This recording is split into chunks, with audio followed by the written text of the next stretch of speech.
My name is Sherrilyn Labaton, and I am a COVID survivor. My whole family was tested positive on August 3. My husband and son were both fully vaccinated. I only had my second dose on September 4. We were all brought to a quarantine facility on August 5. On August 10, after 5 days of being lethargic in the quarantine facility, having an on-off fever and never-ending complaints of back pains and body aches, my oxygen level went down. The quarantine facility immediately brought me to the hospital. I was diagnosed with severe pneumonia. My first few days in the hospital were difficult. I was very dependent on oxygen therapy. Since there was no oxygen tank in the comfort room, I would always go back to my cubicle feeling depleted of oxygen. There was a time I already wanted to crawl because my chest hurt so badly and I could no longer breathe. I thank God there was a nurse in my cubicle that time who calmly told me to sit and just relax.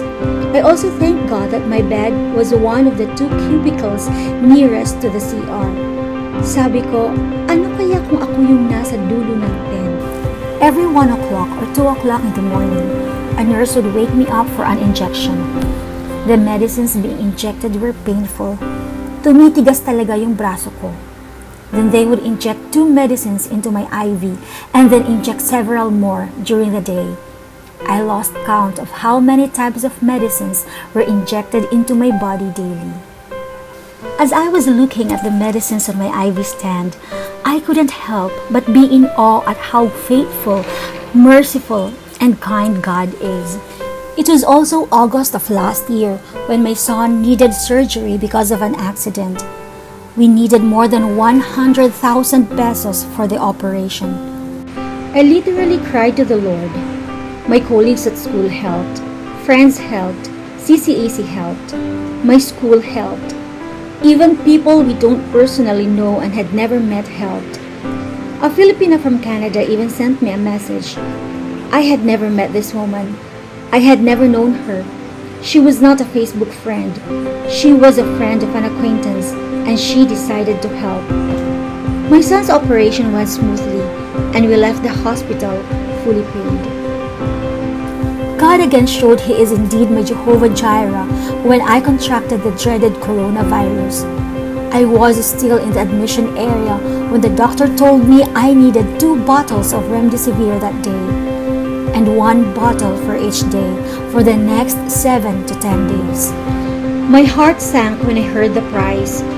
It was gold. But God provided the needs through His children. Friends, colleagues, my school sent me love gifts. Someone I never met in person sent me a message and said, I heard what happened. An anonymous person wants to give you a gift. Financial help poured. On my second or third day in the hospital, my doctor told me, nagkaroon ng surge, nagkaubusan ng mga gamot sa pharmacy. You have to buy your own medicines. Pero ang dami pang kailangang bilhin na medication. But as I said a while ago, God, my Jehovah Jireh, provided everything.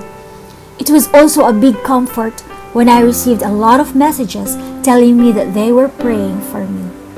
While in the hospital, the Lord gave me Ecclesiastes chapter 3 verse 1 for reflection. There is a time for everything and a season for every activity under the heavens. We all go through different seasons. Sometimes we laugh, sometimes we cry. I, too, am a child of Adam. I am not exempted from the curse of pains and sufferings in this world. But what sets me apart from the world is that I have a God who says, cast all of your cares upon me, because I care for you. The same God who says, do not be anxious about anything.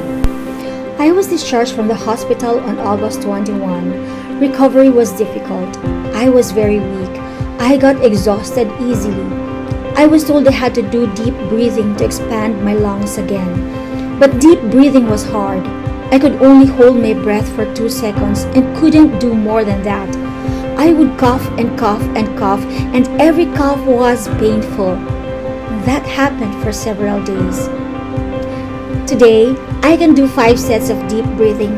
I am now back to work. A week after being discharged from the hospital, God is indeed our Jehovah Rapha, the great physician, the healer of body and soul, whose miracle points to the kingdom of God. I would like to thank you, dear CCAC family, our home church, for praying for me and my family and for supporting us during this difficult time. For all these reasons, I will declare, bless the Lord, O my soul, and forget not all his benefits, who forgives all your iniquity, who heals all your diseases, who redeems your life from the pit, who crowns you with steadfast love and mercy, who satisfies you with good so that your youth is renewed like the eagles.